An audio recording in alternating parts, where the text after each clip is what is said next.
nosotros realizamos como ponentes. Sin embargo, el día de hoy vamos a tener en consideración que vamos a hablar de un tema muy controversial y quizás muchos de nosotros no lo conocemos, lo desconocemos o quizás conocemos solamente una parte del mismo, que es hablar de las buenas prácticas y también hablar del derecho penal aplicado en las contrataciones públicas. En tal sentido, vamos a dividir la ponencia en una estructura que en breve les voy a comentar para que de esa manera nosotros podamos entender y comprender cuáles son las implicancias de las contrataciones públicas y sobre todo cuál es el nivel de responsabilidad.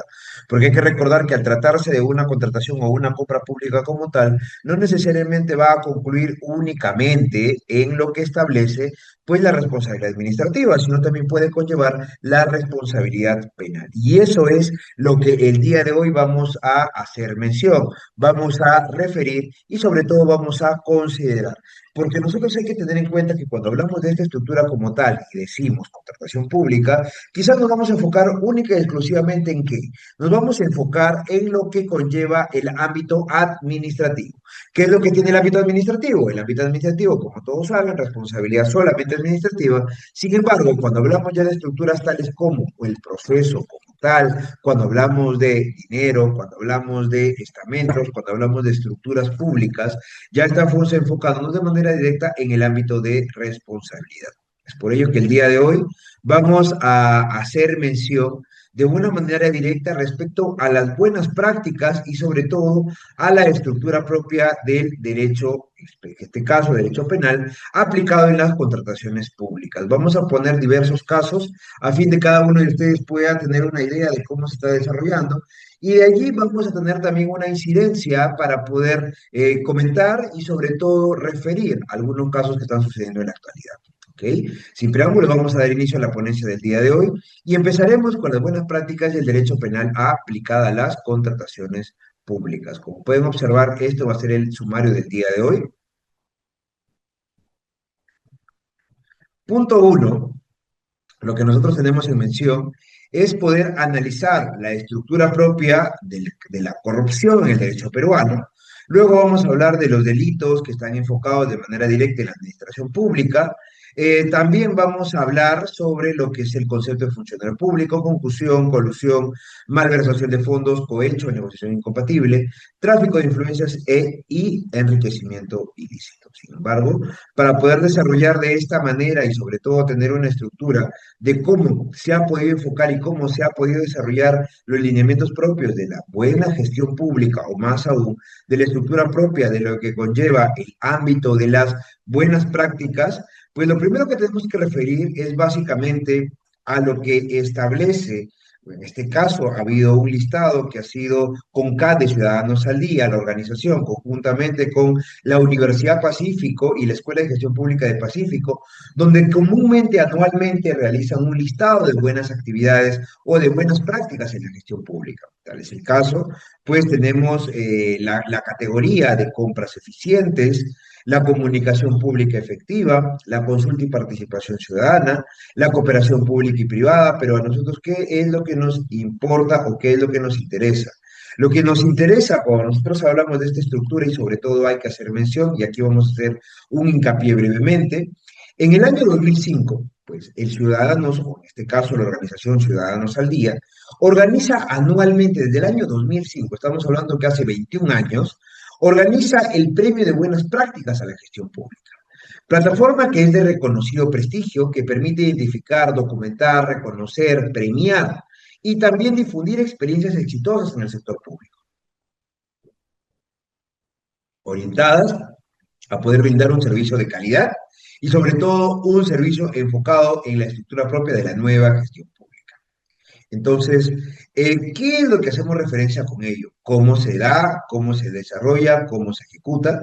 Pues, en primer término, en cuanto a la categoría compras eficientes, se ha premiado pues, a dos o a tres entidades, que es la Central de Compras Públicas, pero Compras, por las compras públicas en tiempos de emergencia, claves para una gestión efectiva y transparente, el Fondo Intangible Solidario de Salud FISAL, cuando cuida la salud renal en contrataciones eficientes, Y también ha sido reconocida la Municipalidad Metropolitana de Lima por el monitoreo de cada una de la red semafórica en la ciudad de Lima como tal. Sin embargo, esto no es suficiente para poder determinar las estructuras propias de lo que conlleva el ámbito de la gestión, porque hay que saber que la gestión en general o la gestión pública como tal tiene que enfocarse de manera directa en poder desarrollar estructura, alineamientos y estamentos que permitan entender y comprender la naturaleza propia de esta gestión pública como tal.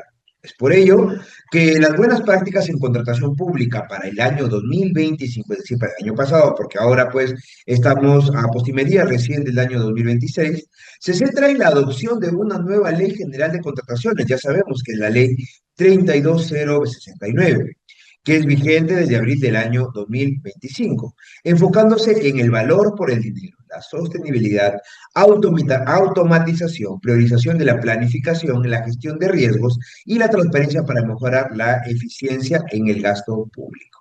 Hay que tener en cuenta, y este es un tema muy importante para poder analizar, qué es el ámbito del valor por el dinero. ¿Qué es lo que conlleva el ámbito del valor por el dinero? ¿Qué es lo que se desarrolla? ¿Cómo se ejecuta? ¿Cómo se vincula? ¿Qué es lo que se va a desarrollar? ¿Cómo se va a enfocar? Entonces, lo primero que tenemos que saber que el valor por el dinero no implica el nivel de gasto, sino el nivel de inversión de lo que has gastado. ¿Cómo poder explicarlo? ¿Cómo poder entenderlo? Voy a colocar un ejemplo muy básico, muy práctico para poder entender y de esa naturaleza poder comprender cómo es que se da esta estructura como tal. En primer orden, hay que reconocer, y creo que yo en una clase pasada les había indicado, lo primero es poder reconocer, poder tener en conocimiento y sobre todo en consideración que cuando hablamos de compras públicas, estamos hablando de eficiencia, de efectividad, estamos hablando de procesos administrativos, de sistemas administrativos. Entonces, cuando hablamos como tal, hay que saber que para poder comprar cualquier cosa dentro del Estado, implíquese desde un lapicero, tomes en consideración quizás desde un lápiz o quizás algo más, por decirlo así, complicado, como lo que tiene que ver la estructura propia de un puente, una carretera. Cada una de esas estructuras tiene que seguir un procedimiento, pero cuando tratamos de hechos sensibles, y hablo de hechos sensibles, por ejemplo, cuando tenemos en consideración lo que lleva de manera directa, pues el atender necesidades públicas, necesidades que se van a enfocar de manera directa en poder saber, en poder determinar y en sobre todo en poder vincular cada uno de los derechos propios de gestión. Entonces acá nos vamos a encontrar con una estructura muy particular. ¿Cuál es la estructura particular que nosotros tenemos acá? Por ejemplo, es atender los derechos de las personas. ¿Cómo se atienden los derechos de las personas? Por ejemplo, con el ámbito de la contratación pública, pero para poder llegar ahí, en primer término tenemos que saber qué es lo que conlleva el principio del valor por el dinero. ¿Qué es lo que entiendo por el principio del valor por el dinero? Es por ello que el día de hoy vamos a hacer brevemente un ejemplo antes de poder entrar al desarrollo propio de la sesión para que podamos tener en consideración qué entendemos por el principio de valor por el dinero. El principio de valor por el dinero, a grandes rasgos, entiéndase, como aquel principio en el cual se va a tomar en consideración el nivel de eficiencia en el gasto que va a conllevar una compra pública. Por ejemplo, ¿qué sucede si tengo para poder contratar, y vamos a ser muy puntuales, útiles de escritorio? Yo voy a contratar pues al proveedor que me venda o que me oferte o que me ofrezca el menor costo necesario. ¿Para qué? Para poder atender las necesidades, porque no son procesos o procedimientos que vayan a encontrar de mayor o menor nivel de dificultad. Tal es el caso, por ejemplo, que para comprar estructuras propias como lapiceros, no hay necesidad, solamente necesitamos que el lapicero pinte. No hay necesidad que sea de tal o cual marca para que no exista ningún ámbito de direccionamiento. Entonces, hasta allí es, creo que competencia no hay más que poder desarrollar y entender que cuando hablamos de la estructura propia de estos procedimientos como tal o de estas necesidades, hay necesidades que son muy prácticas, que con la sola compra, cualesquiera sea su naturaleza del bien, servicio o lo que se vaya a brindar, se satisface la necesidad. Pero hay otras, o por decir, programas sociales o entidades dentro de la gestión que necesitan que este proceso, este procedimiento sea más eficiente, es decir, que pueda tener mayor repercusión en la estructura propia o hasta misma en la misma calidad de vida. Por ejemplo, vamos a poner ejemplos para poder ir desarrollando. Cuando nosotros hablamos de programas tales como Vaso de Leche, de programas tales como Caliwarma, de programas que se enfocan a un nivel de atención, pues yo no voy a escoger como entidad, como titular de la entidad, como órgano encargado de las contrataciones con el Estado, yo no voy a tener un nivel de diferenciación y decir que voy a elegir la que tiene menor precio, porque aquí no le estamos dando el nivel al valor del dinero, lo que estamos enfocando es básicamente la estructura propia de la eficiencia del gasto y no necesariamente lo que implica el valor por el dinero, porque el valor por el dinero no tiene implicancia solamente en la estructura física, no tiene implicancia solamente en poder determinar de manera correcta o incorrecta cómo es que se da, cómo es que se ejecuta y si es que voy a gastar menos, voy a garantizar mayor eficiencia en gasto público. No es así. Porque hay que tener en consideración que cuando hablamos de dichas estructuras o cuando hablamos de los procedimientos como tales, estamos que nos enfocamos de manera directa en poder saber, en poder conocer cómo se está ejecutando, cómo se está dando. Y cuando me trato, por ejemplo, de poder comprar alimentos de primera necesidad, y sin irnos muy lejos, cuando nosotros nos encontramos en un centro de abastecimiento o nos encontramos, por ejemplo, para poder hacerlo muy práctico, en un almacén, en un mercado, lo más coloquial, pues hay que tener en consideración que cuando estamos en un mercado, cuando estamos en esta situación, cuando estamos en dicha estructura, sabemos que el producto de menor calidad es el producto más barato. Entonces, bajo esa estructura, si yo voy a contratar una alimentación, voy a enfocarme en los cánones propios de alimentación de menores, de personas que tienen escasos recursos, pues no va a enfocarse en mi valor por el dinero en poder determinar de manera correcta, pues o incorrecta, que el menor costo de un bien, el menor costo de un servicio va a conllevar de manera directa que sea una compra eficiente. Eso hay que tenerlo en consideración porque lamentablemente nuestros gestores públicos desconocen o quizás pretenden desconocer para que no haya una implicancia como tal o para que no genere un ámbito de responsabilidad.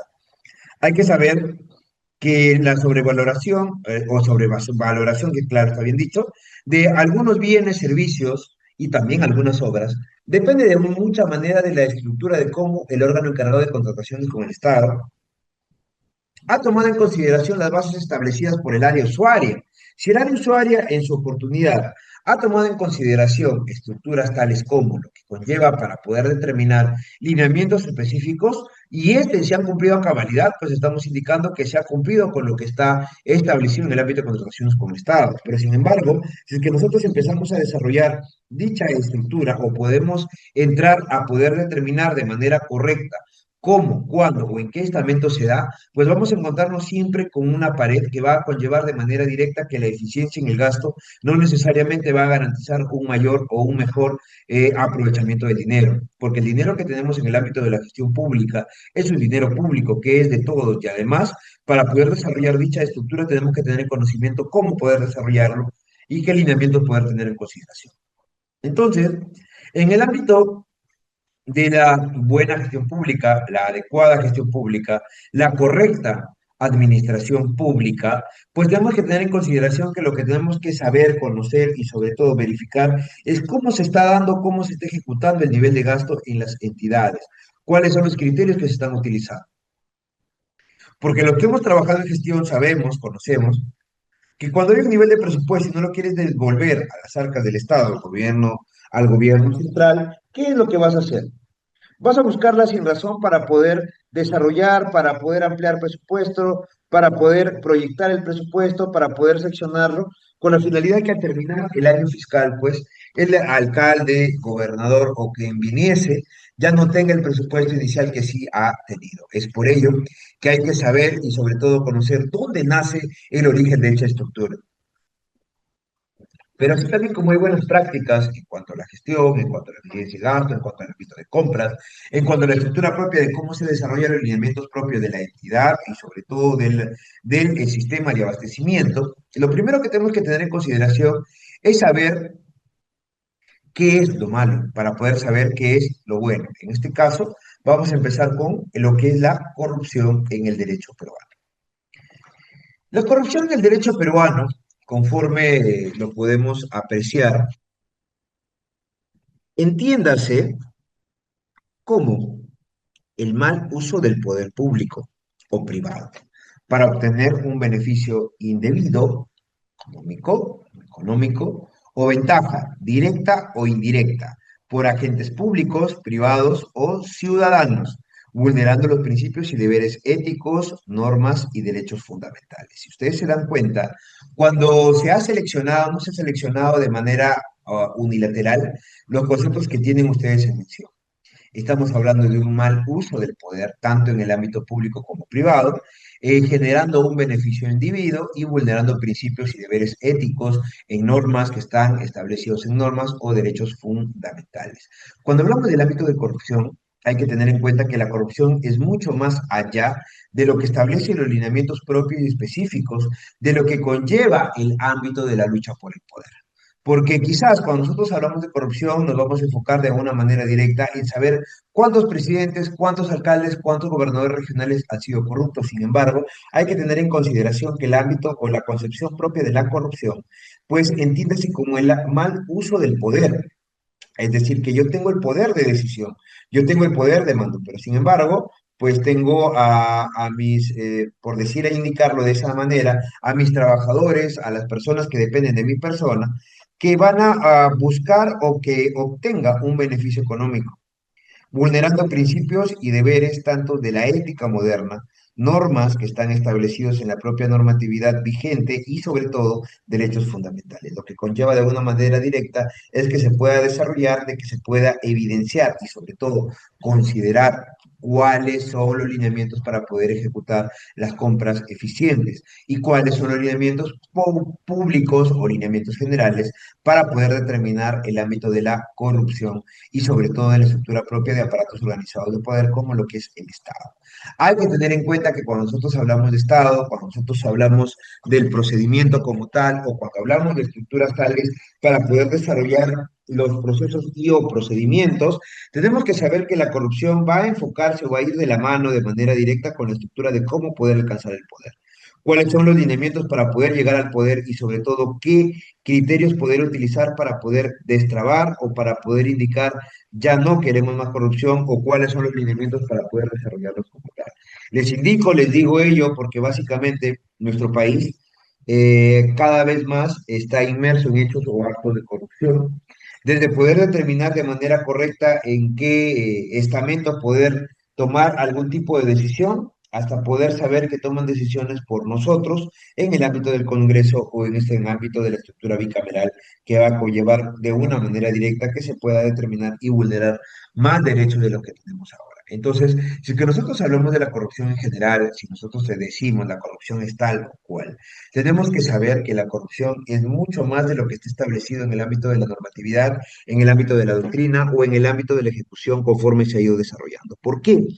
Porque la corrupción no se va a enfocar única y exclusivamente en un aparato, en un estamento, en un organismo o lo que fuese de una manera directa en poder saber si es que efectivamente va a conllevar los lineamientos físicos y posibles respecto al ámbito de la economía. Por ello es que cuando hablamos de un concepto general de corrupción estamos hablando desde ambas esferas, tanto de la esfera pública como de la esfera privada. ¿Y por qué hacemos esta diferenciación?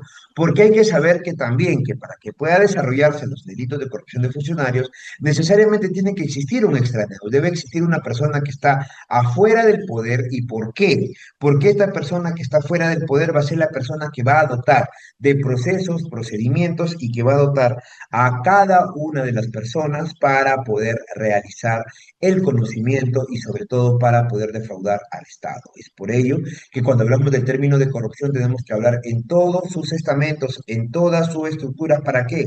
Para poder garantizar el cumplimiento de las reglas. Pero sin embargo, nosotros desde el día que nos podemos levantar, desde el día que podemos tener conocimiento de la realidad, nos vamos a dar cuenta que el ámbito de corrupción está a todos los días, en todo momento y de igual naturaleza como tal, porque podemos indicar de que quizás poder entregar una bebida gaseosa, entregar, no sé, cualquier tipo de estipendio, puede conllevar de manera directa que se pueda decir, no, no es corrupción, pues sí, sí es corrupción. Desde poder garantizar que no se ha cumplido con los deberes éticos que están establecidos por los cuales te han contratado, tienes un cargo de confianza o más aún, has ejecutado de acuerdo a lo que está establecido en la normativa vigente, tú tienes la buena fe contigo y sin embargo actúas de manera maliciosa, pues aquí estábamos hablando ya de una vulneración directa al ámbito de la probidad del Estado y de esta estructura también una vulneración directa a lo que se establece como la estructura o corrupción dentro de la administración pública. Entonces, hay que saber cómo desarrollar, qué desarrollar y qué principios estaría vulnerando el ámbito de la corrupción. Cuando hablamos del tema de la corrupción, estamos hablando de principios quizás para algunos generales, para algunos específicos, o para otros quizás principios que van a regir la naturaleza propia del desarrollo humano. Por ejemplo, en este momento tenemos principios y deberes éticos que están enfocados en la buena probidad, en la, por indicarlo también, en la sana crítica y sobre todo en el nivel de vinculación y perspectiva que se tiene al momento de poder hablar de hechas estructuras. También hablamos de normas y derechos fundamentales. Hablamos de normas y derechos fundamentales cuando están establecidos en un marco normativo vigente y no se cumplen. No se cumplen por diversa naturaleza, por diversa estructura, porque quizás no hay un lineamiento claro de cómo poder desarrollarlo, de cómo poder ejecutarlo, o quizás cuando hablamos del ámbito de corrupción simplemente lo dejamos a libre albedrío y no lo podemos interpretar como tal, porque el ámbito de corrupción no solamente debe ser analizado desde una sola lista, sino que la estructura propia de la corrupción debe ser analizada de manera multidisciplinaria. Pero lamentablemente, en nuestro sistema peruano solamente tenemos el ámbito de corrupción y el ámbito de corrupción lo vinculamos en los delitos contra la administración pública. No tenemos otra estructura para poder hablar de lo que conlleva la corrupción como tal. Es por ello que hay que tener en consideración y sobre todo saber qué es la corrupción. La corrupción según la escuela, que está enfocado de manera directa a la Escuela Nacional de Administración Pública Servir, en el libro Integridad, que lo dice allí, Integridad, Introducción a la Integridad Pública, año 2000, ¿qué es lo que indica?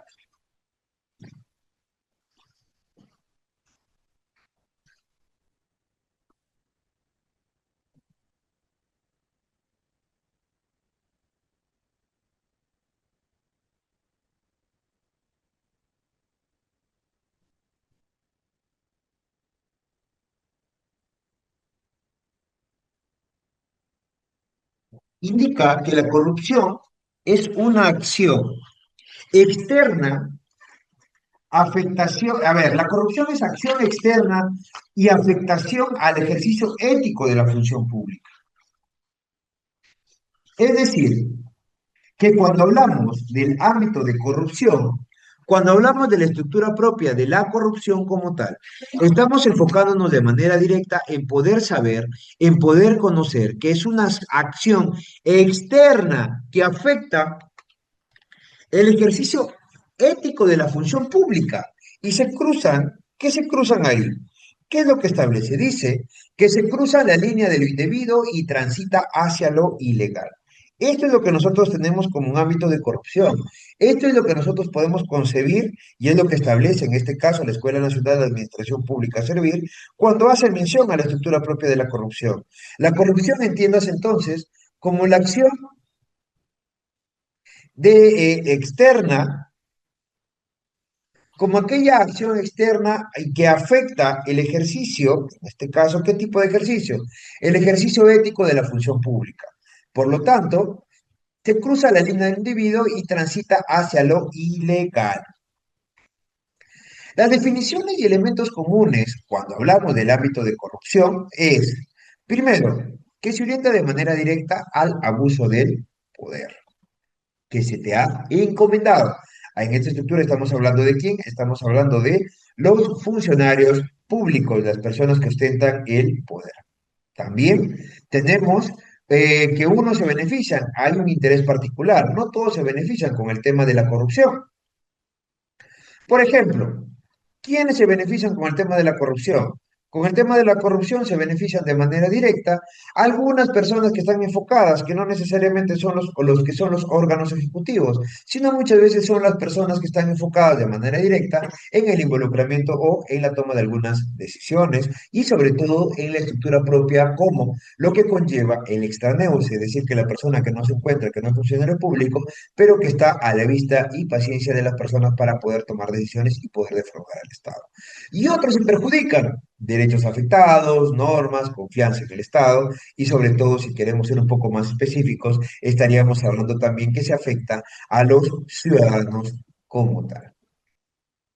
Entonces, la corrupción, ¿qué es lo que se entiende por corrupción? ¿O qué es lo que conlleva corrupción? La corrupción o el costo de la corrupción es la exclusión, desigualdad y desencanto. Exclusión. ¿Por qué estamos hablando de exclusión?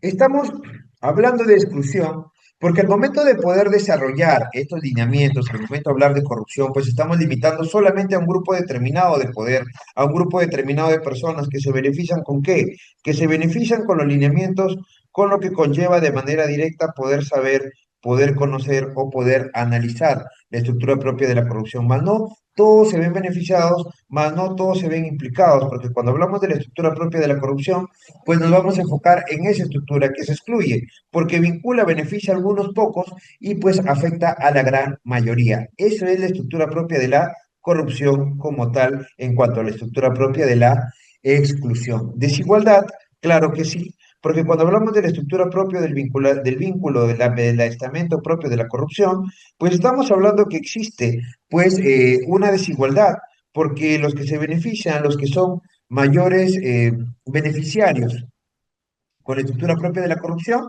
pues son las personas que están en el poder o las personas que están negociando con el poder.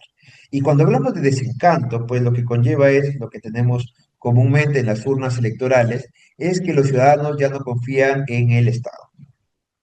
Los ciudadanos de a pie ya no confían en el Estado. ¿Y por qué ya no confían en el Estado? Por todos los problemas de corrupción que ha conllevado hasta el momento y que no ha tenido en consideración ningún lineamiento específico para poder desarrollarlo o para poder vincularlo, porque en realidad hasta el día de hoy hay un gran número porcentual de personas que no confían en el Estado, de personas que no creen en el Estado, de personas que, y eso por eso lo indiqué en el tema de las urnas, de personas que no van a votar y si votan tienen su voto viciado, voto en blanco, porque no hay ningún candidato que les convenza como tal. Y eso es lo que generamos con el ámbito de la corrupción, desencanto.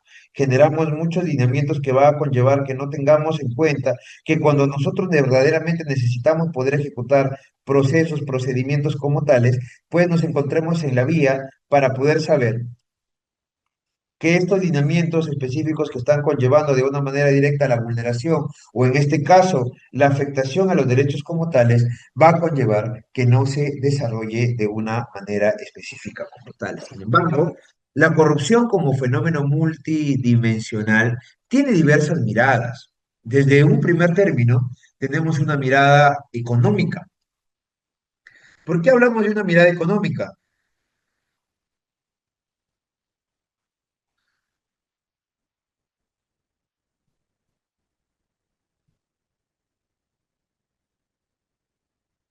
Hablamos de una estructura económica o lineamientos como tal, cuando nosotros sabemos, conocemos o analizamos que todo nivel de gasto que está enfocado de una manera indirecta como tal, no tiene la estructura ni el poder económico para poder solventarse, por lo que es necesario, pues, de que la corrupción vea, de que quien tiene el dinero para poder ejecutar, quien tiene el dinero para poder desarrollar o quien tiene el dinero para poder solventar estos hechos de corrupción, va a conllevar de manera directa que sean los que más se van a beneficiar.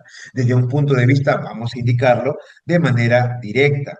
Igual, cuando nosotros hablamos, por ejemplo, de las estructuras, y no solamente hablar de la estructura o de la mirada de manera directa económica, al momento de poder saber o al momento de poder conocer en cuanto al ámbito de la inversión en el sector privado, sino también saber que cuando nos encontramos en el sector público y tomamos en consideración los lineamientos específicos para poder saber, para poder analizar y sobre todo para poder vincular, nosotros vamos a saber que el dinero que se invierte en corrupción,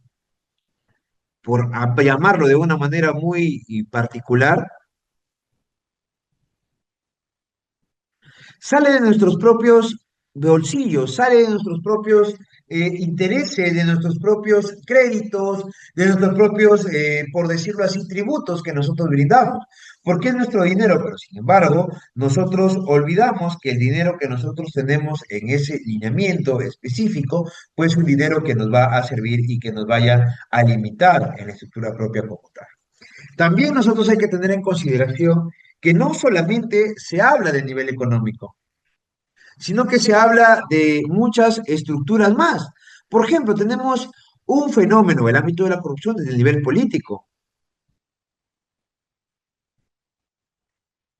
¿Por qué el nivel político? Porque hay que recordar, y no estamos muy lejos para poder saber, de que cuando nosotros tomamos en consideración la estructura propia política, estamos observando en las urnas que desde elecciones primarias ya tenemos a personas que están involucradas y están buscando diosentar el poder. Es decir, que tratan de comprar al elector y tratan de comprar también la candidatura. Por ello, que hay que revisar, hay que analizar y hay que tomar en cuenta cada una de estas estructuras como tal. Y más aún, cuando llegan al poder, lo que van a hacer en el poder es poder devolver favores, valga la redundancia. Van a llegar al poder a poder devolver favores y lo que va a llevar de una manera directa es que esta devolución de poderes, pues, o en este caso devolución de favores, se enfoque de manera directa en el ámbito de la corrupción.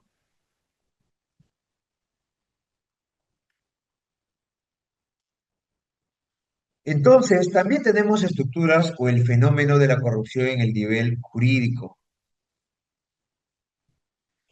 En la estructura propia del nivel jurídico o cómo se está desarrollando la estructura como tal, nos tenemos que enfocar que existen normas que están enfocadas de manera directa en la lucha contra la corrupción, pero no necesariamente estas normas son efectivas porque tenemos normas, tenemos planes, tenemos presupuestos que conlleven de manera directa que se puede desarrollar tal o cual acto de corrupción. Sin embargo, en la estructura propia y en la era de la modernidad, nosotros podemos determinar que estos hechos de corrupción han ido en aumento. Lo que anteriormente era actos clandestinos a escondidas, ahora se han vuelto actos públicos que conllevan de una manera directa pues una sanción. Sin embargo, si es que fiscalía, juez o las personas que están involucradas en la lucha de corrupción no tuviesen el ámbito o el conocimiento para poder tener en consideración dichas estructuras como tales, conllevarían pues poder tener en conocimiento y poder sobre todo analizar cuáles son los procedimientos para poder determinar la estructura jurídica como tal, porque nosotros cuando ya estamos en la actividad nos vamos a dar cuenta de que no se desarrolla de manera correcta. ¿Y qué es lo que conlleva también? Es la estructura particular.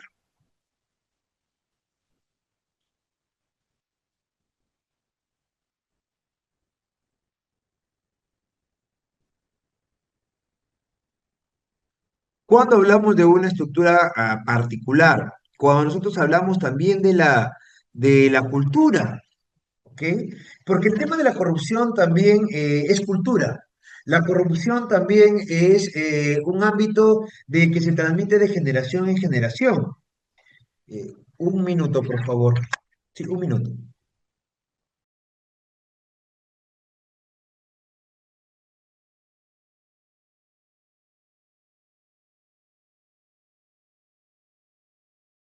Tomamos en consideración y conforme lo hemos estado haciendo mención, el ámbito de la corrupción no solamente se puede ver desde la estructura económica, política, cultural, sino también se tiene que ver diversos puntos de vista, por lo que cuando nosotros hacemos mención o cuando nosotros hacemos estructuras como tal, y cuando hablamos que la corrupción no solamente se enfoca de manera directa en la vulneración de derechos, sino también en la afectación a los mismos. ¿Por qué hablamos de una afectación y no una vulneración de manera directa? para poder hacer la diferencia cuando nosotros atendemos cualquier tipo de problema social, cualquier tipo de problema legal, cualquier tipo de problema coyuntural, vamos a tener en cuenta que la corrupción es mucho más que poder indicar y decir se ha vulnerado un derecho, sino que se ha afectado el mismo, porque esta desviación de recursos, esta desviación que conlleva de manera directa que no se puede ejecutar en el tiempo y plazo establecido, va a generar ámbitos de desconfianza, conforme ya hemos ido explicando hasta el momento. Entonces, cuando nosotros hablamos de la estructura o de quizás de un enfoque de integridad, tenemos que hablar y enfocarnos en una cultura preventiva. ¿Qué es lo que hace el derecho penal? La estructura propia del derecho penal, conforme tiene su naturaleza, que está en enfocar, en desarrollar, en categorizar, en poder sancionar aquellas culturas, aquellas conductas, o también culturas, porque también es una cultura la corrupción, que estén en contra de la normatividad vigente. Pero sin embargo, cuando nosotros tenemos en consideración y tenemos un sobrepeso, por un lado tenemos la cultura preventiva y por otro lado tenemos la cultura de caos reactiva, pues vamos a poder tener que saber cuál es la percepción y cómo perciben el ámbito de los servidores públicos. Porque si no se descuide el aspecto sancionador, puede conllevar de alguna manera directa que este enfoque de integridad o esta cultura preventiva se caiga.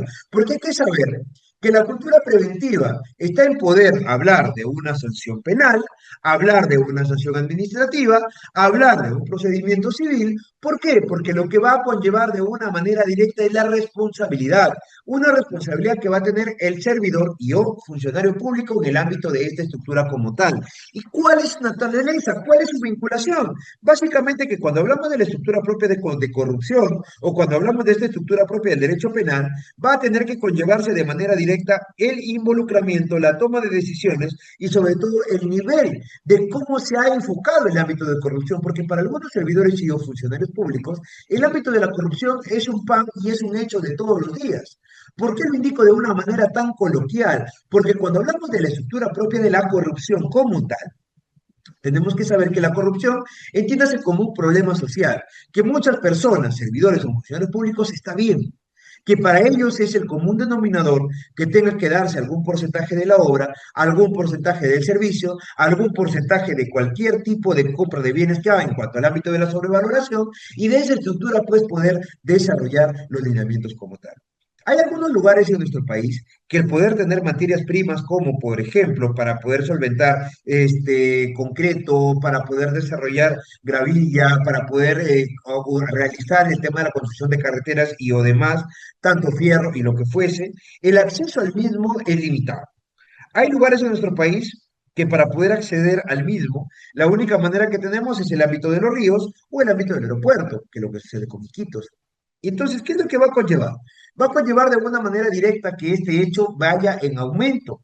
Va a conllevar de manera directa que cuando nosotros hablemos, por ejemplo, del costo, el costo pueda duplicarse o pueda triplicarse, pero sin embargo, no siempre es el costo real o el valor total de lo que conlleva la estructura propia del procedimiento o del valor que conlleva del proveedor o del contratista. Entonces, bajo esa estructura, todos los funcionarios ya saben y ya tienen conocimiento que como existe un sobrevalor al momento de poder trasladar, pues en este caso, bienes o lo que conlleva estructuras propias o, por decirlo así, elementos o materiales propios de construcción, conlleva de manera directa que se pueda aumentar, pero ya lo tienen enquistados en su ser.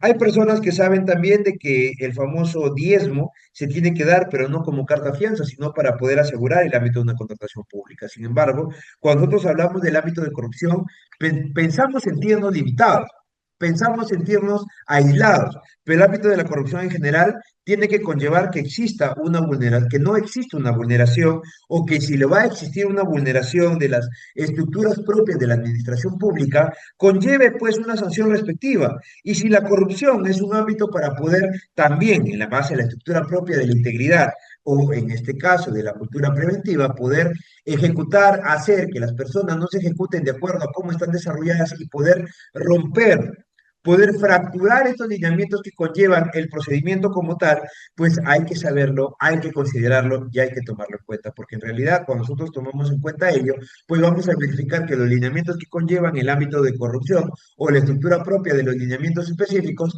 tienen que enfocarse en el ámbito de la cultura preventiva, como es la estructura propia del derecho penal. ¿Qué acciones se han tomado o están vinculadas al ámbito de la corrupción.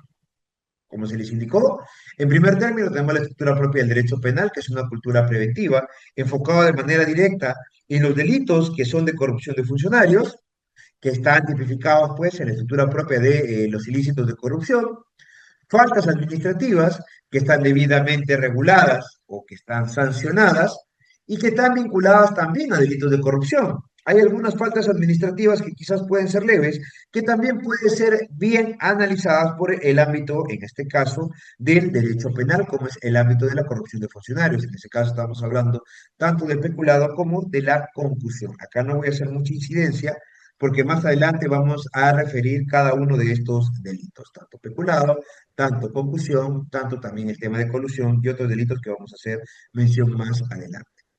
Prácticas cuestionables. Actos que son o pueden resultar contrarios a la ética en la función pública. Estamos hablando del conflicto de interés, de la neutralidad, de la transparencia, del mal uso de la información privilegiada. Entonces, cuando nosotros tomamos en consideración, analizamos, verificamos, sabemos, conocemos que los lineamientos se van a desarrollar de acuerdo a esa naturaleza, hay que saber que estos lineamientos se tienen que enfocar de una manera directa. Por ejemplo, si es que yo voy a, nosotros, en este caso, el Contralor, quiere iniciar un procedimiento administrativo o poder determinar una sanción a algunos funcionarios que no han cumplido con su normatividad dentro de de los establecidos dentro de la ley de, por ejemplo, de contrataciones con el Estado, quien hace sus veces el órgano de control institucional o quien haga sus veces va a tener que cuestionar estas prácticas. Por ejemplo, que hay un conflicto de interés, que hay una neutralidad. Él va a conllevar que se puede iniciar una falta administrativa, pero va a conllevar también de manera directa una sanción o va a recomendar que se haga pues un procedimiento para poder determinar el nivel de responsabilidad y caso contrario la sanción administrativa como tal, la sanción penal como tal, luego de una sanción administrativa. Y esto no va a tener una vinculación es lo que establece el principio de Nevis in idem, porque cada una de la estructura camina y se enfoca de diversa naturaleza, de diversos lineamientos y de diversas estructuras para poder saber cómo poder desarrollarlo. Pero sin embargo, cuando nosotros tenemos en consideración la estructura y cómo se da, cómo se ejecuta o cómo se desarrolla estas faltas, va a conllevar que nosotros entendamos que es mucho más que poder determinar faltas. Y mira, y no hay que irnos muy mucho de la realidad.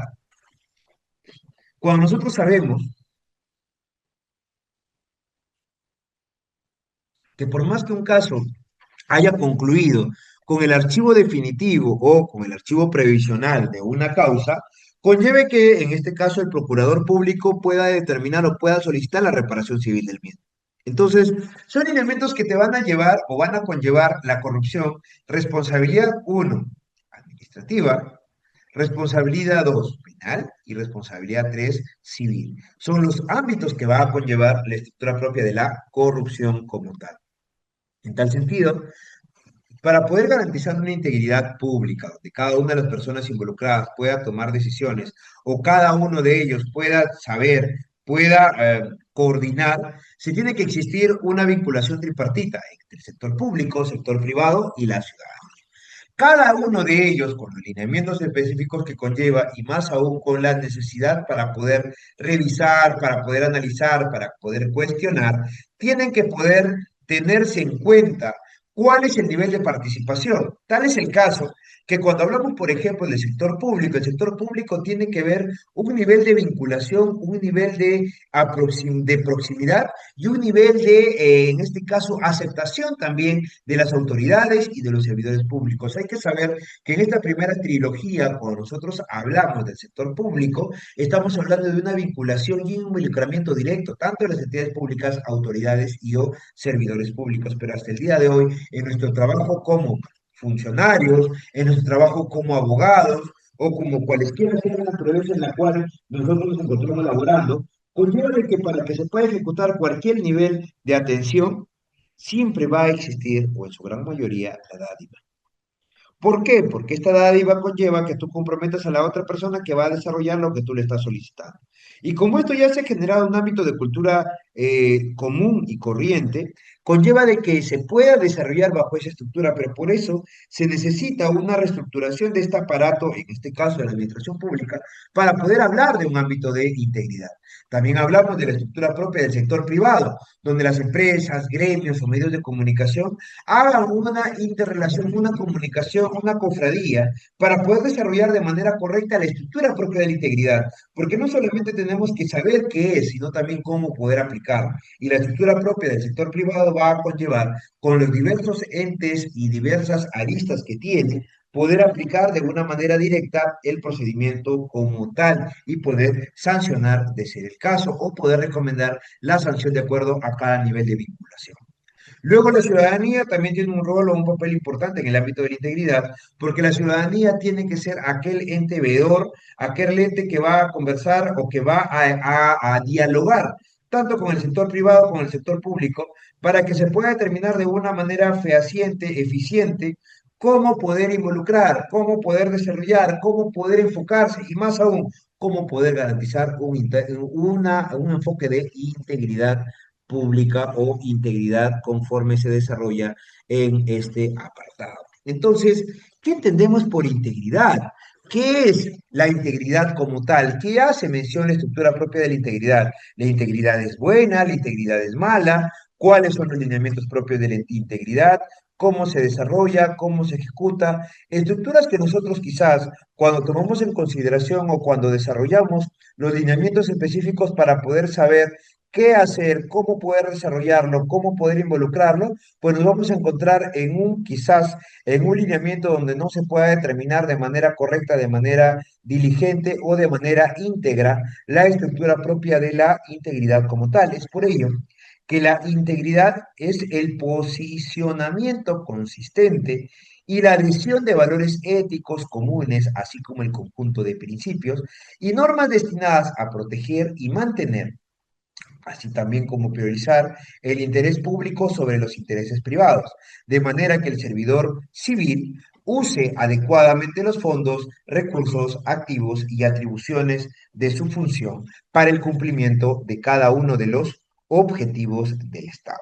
Entonces, también hay que saber que se tiene que encargar o la estructura propia de visibilizar la integridad. Supone, en este caso, visibilizar la integridad supone hacer explícita la prioridad que brinda una entidad en la ética, desarrollar un conjunto de procesos y políticas orientadas a prevenir la corrupción y otras prácticas cuestionables. Pero cuando nos encontramos en esta estructura o cuando nos encontramos en este lineamiento, hay que saber y hay que entender que la integridad nos puede quedarse única y exclusivamente en una concepción o en un procedimiento solamente literario, en un procedimiento solamente normativo, sino que es necesario que esto se pueda ejecutar, que esto se pueda desarrollar. Sin embargo, nosotros somos un país productor de normas, pero este país productor de normas de manera directa no conlleva que se ejecute la normatividad como tal, no conlleva que se ejecute o que se desarrolle los procedimientos como tal. Y es por ello que cuando hablamos del ámbito de integridad, solamente nos quedamos estancados en el primer nivel, donde el primer nivel no va a garantizar de manera directa el involucramiento ni tampoco la toma de decisiones al momento de poder desarrollar los procedimientos propios de lo que conlleva la estructura propia de la corrupción y sobre todo de la estructura propia de lo que conlleva los lineamientos específicos para tomar en consideración los puntos que estamos comentando ahora. Es por ello que la integridad es mucho más que poder saber qué hacer, es mucho más de saber qué poder decidir, sino que la integridad necesariamente tiene que poder enfocarse con los lineamientos, con las estructuras propias del Estado. ¿Para qué? Para que se pueda desarrollar, se pueda involucrar y se pueda realizar la toma de decisiones en base a los lineamientos específicos y en base a la normatividad como tal. Entonces, si nosotros ya tenemos en consideración, ya sabemos cómo se ejecuta, cómo se desarrolla, qué es lo que se debe hacer, y sin embargo no se hace. Y tenemos una estructura tales como la estructura propia del Código Procesal Penal y el Código Penal propiamente dichos para poder saber y sobre todo para poder conocer los lineamientos que conlleva dichas estructuras. Entonces, hay que saber cómo poder desarrollarlo. Hay que saber cómo poder hacerlo, hay que saber cómo poder ejecutarlo, porque en realidad, si nosotros hablamos de esta cultura preventiva va a conllevar de manera directa que solamente se pueda identificar, que solamente se pueda determinar, más no se pueda sancionar. Y hay que saber que cuando hablamos de estructuras propias de sanción, tenemos que poder tener en consideración muchos lineamientos específicos como tal. Y por ello, el día de hoy vamos a hacer mención a la estructura propia de qué, a la estructura propia de los delitos de corrupción de funcionarios. Y estos delitos de corrupción de funcionarios tienen que enfocarse en una estructura propia, que son los delitos contra la administración pública como tal. Entonces, hay que verificarlo, hay que desarrollarlo, conforme lo vamos a hacer a continuación. Primero, ¿qué es lo que nosotros tenemos? Principales delitos de contra la administración pública que están enfocados en el tema de la corrupción. Hay que saber que los lineamientos específicos como tal, conforme se está desarrollando hasta este momento, hasta este estamento, estamos sabiendo que los delitos de corrupción están enfocados de manera directa en qué? En normatividad, que la normatividad no es una norma que se ha dado ahora, que lo estamos revisando recientemente o que los funcionarios y servidores públicos desconocen de esta normatividad, porque existen normas en el ámbito internacional y existen normas en el ámbito nacional como tal.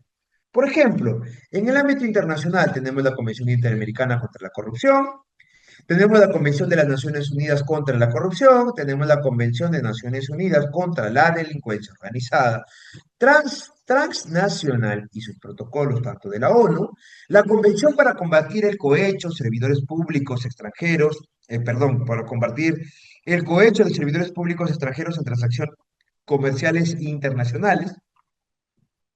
Y a nivel nacional tenemos la estructura propia del Código Penal, que lo regula desde el artículo 361 al artículo 400, y en el código referente a los delitos que son cometidos por funcionarios y servidores públicos, desde el artículo 376 al artículo 401, conforme se ha hecho mención. Pero hay que saber que estos delitos de corrupción, si nosotros lo podemos contraplasmar, lo podemos establecer en cifras, son delitos que son muy, muy recurrentes, son delitos que no se han desarrollado y que cada vez han ido en aumento. Acá les estoy trayendo solamente alguna data del año 2016-2017, hace 10 años, y esto que hasta la fecha se ha quintuplicado. El delito más recurrente que están enfocados en nuestro país es el ámbito del peculado y la colusión. En diciembre de 2016 se registró un total de 32.925 casos en delitos de corrupción a nivel nacional. El delito de peculado se constituyó en 11.799 casos, es decir, el 36%, seguidos por el delito de colusión, que representa el 14%, si se dan cuenta. El peculado, la colusión, la negociación incompatible, malversación de fondos, cohecho activo genérico, cohecho activo pasivo, concusión, otros están enfocados de manera directa en la estructura como tal y conforme se está desarrollando. Entonces, cuando nosotros hablamos de corrupción, hay que saber también cómo es que afecta esta corrupción. Porque si hay un mapa de corrupción, y esto solamente hago mención de un año, del año 2016, que esto ha ido cambiando en el tiempo, el mapa de corrupción en el año 2016, según la Defensoría del Pueblo, se encontró 32.925 casos en trámite en la Procuraduría Especializada de Delitos de Corrupción. Al 31 de diciembre de 2016 se puede apreciar que las regiones más afectadas en el país fueron en línea, vamos a decir, descendente. Tenemos Lima, Ancash, Junín, Ayacucho, Arequipa. Muchos de estos lugares están enfocados en el sur del país, donde existe mayor canon minero, donde existe mayor presupuesto, donde existe mayor nivel de involucramiento, donde existe mayor nivel de decisión y sobre todo conforme se ha podido desarrollar y conforme se puede analizar en el contexto y en lineamientos como tales. Entonces, hay que saber, hay que analizar y hay que verificar. Acá hay algunos datos, solamente para poder tener en consideración en su oportunidad. Estoy hablando del año 2019, la Procuraduría Pública, en este caso, identificó que 40.229 casos de corrupción en todo el país. 40.000. Y si hablamos de montos, 40.000 conlleva de una manera directa poder saber cuántos de ellos han afectado económica y cómo han afectado económicamente al país. Si son 40.000 y solamente supongamos, solamente para poner un supuesto, que cada proceso tenga un valor de 1 millón, estamos hablando de más de 40.000 millones de soles. dense cuenta de la incidencia que tenemos en el ámbito de corrupción. Si nosotros ya tenemos esa data, tenemos esa información, ¿por qué no se nos es más factible poder desarrollar y poder luchar contra la corrupción? Quizás porque no le tomamos el debido interés, porque no le analizamos como tal, o porque no genera los créditos necesarios cuando sí hablamos pues de lucha contra la corrupción, o solamente se queda en el ámbito de la campaña. La percepción de la corrupción en un funcionario, y esta es la encuesta nacional sobre corrupción elaborada por Proética, observamos que hay niveles picos que hasta el año 2017 han podido determinarse, que en este caso, que el 52% de la población encuestada determina que el problema más grande que enfrenta el país es el ámbito de la corrupción.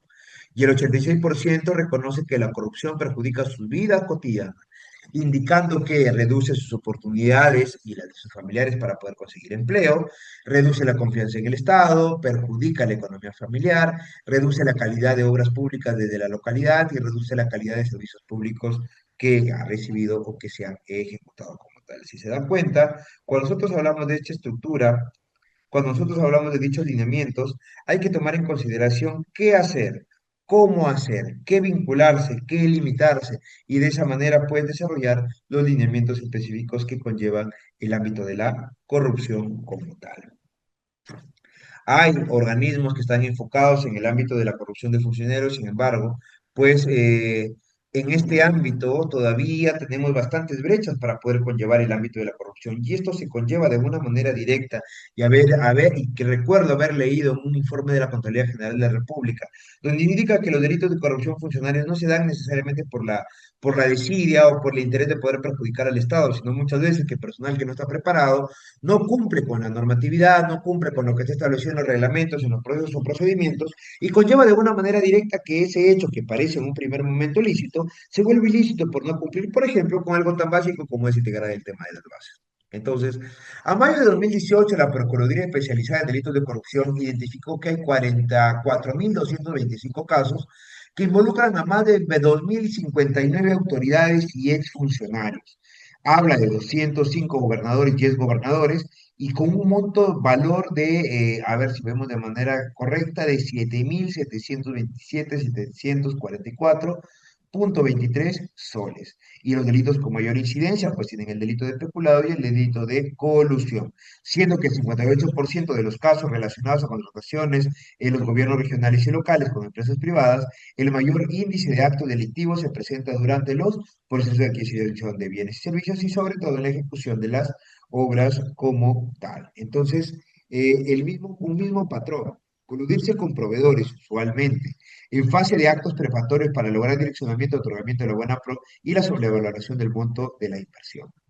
Fase de actos preparatorios, los benditos cobros de diezmo, de simulación, de donaciones, de entrega de dinero o de efectivo, entre otros. Fase número 3 o fase 3 que es la ejecución contractual. Ampliaciones de plazo simuladas, modificaciones de contrato intermedias atendidas y adicionales simulados a lo que se encuentra aprobado o probados legítimamente.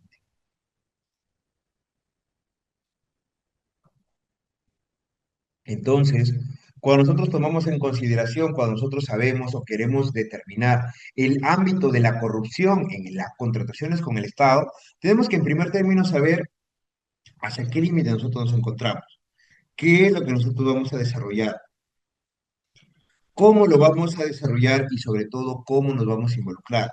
Si estamos hablando en el ámbito de corrupción de funcionarios, en la etapa de actos preparatorios, en la etapa de selección, en la etapa de ejecución contractual. Lo primero que tenemos que tener claro cuando nosotros nos encontramos en la estructura propia de poder analizar, ya sea como funcionarios, ya sea como fiscales, jueces, abogados o cualquiera sea la naturaleza, es saber la etapa en la cual se ha existido una vulneración de derechos. Por ejemplo, si es que hablamos de la estructura propia de actos preparatorios como tal, si hablamos de actos preparatorios como tal, en la estructura que se está desarrollando, que se está enfocando, si hablo de actos preparatorios, estamos hablando de que puede existir desde el inicio una mano negra, como se dice muy comúnmente, para poder defraudar al Estado, para poder indicar, simular costos o más aún, poder sobrevalorar los mismos. Cuando hablamos de la fase de ejecución contractual como tal, estamos hablando de algunas ampliaciones de plazo que ya se coluden con el Estado, con el funcionario, con la entidad competente para poder también defraudar al Estado. Son lineamientos que nosotros tenemos que poder analizar. Acá hay algunos datos como para que tengan en consideración cómo este tema de corrupción de funcionarios ha ido en aumento en la estructura propia y más aún en cuanto se necesita mayor atención y mayor necesidad, que es la pandemia COVID-19 y los casos de corrupción que han sido investigados por el Ministerio Público de marzo a junio del año 2020. Como pueden observar, en dicho alineamiento, dicha estructura, estás observando delitos como cohecho, negociación incompatible, colusión, delitos contra la administración pública y peculado. Entonces, antes de poder desarrollar lo que conlleva los delitos, hay que saber qué es, en este caso, la administración pública o cuál es el bien jurídico protegido por el título 13 del Código Penal, que son los delitos contra la administración pública. En primer término, la administración pública tiene que englobarse o tiene que garantizarse en tres estructuras o como lo hace la estructura propia de la división de poderes en poder ejecutivo, poder legislativo y poder judicial. El concepto de administración pública debe entenderse como el conjunto de funciones ejercidas por los varios órganos del Estado en beneficio del bienestar y desenvolvimiento de la sociedad como tal. Si bien cada tipo penal protege un bien jurídico en específico, nos enfocaremos en determinar cuál es el nivel jurídico de irrelevancia penal en el título 13 del Código Penal, que es el correcto y regular funcionamiento de la administración. Si se dan cuenta, cada una de estas estructuras, cada uno de estos lineamientos va a conllevar que de manera directa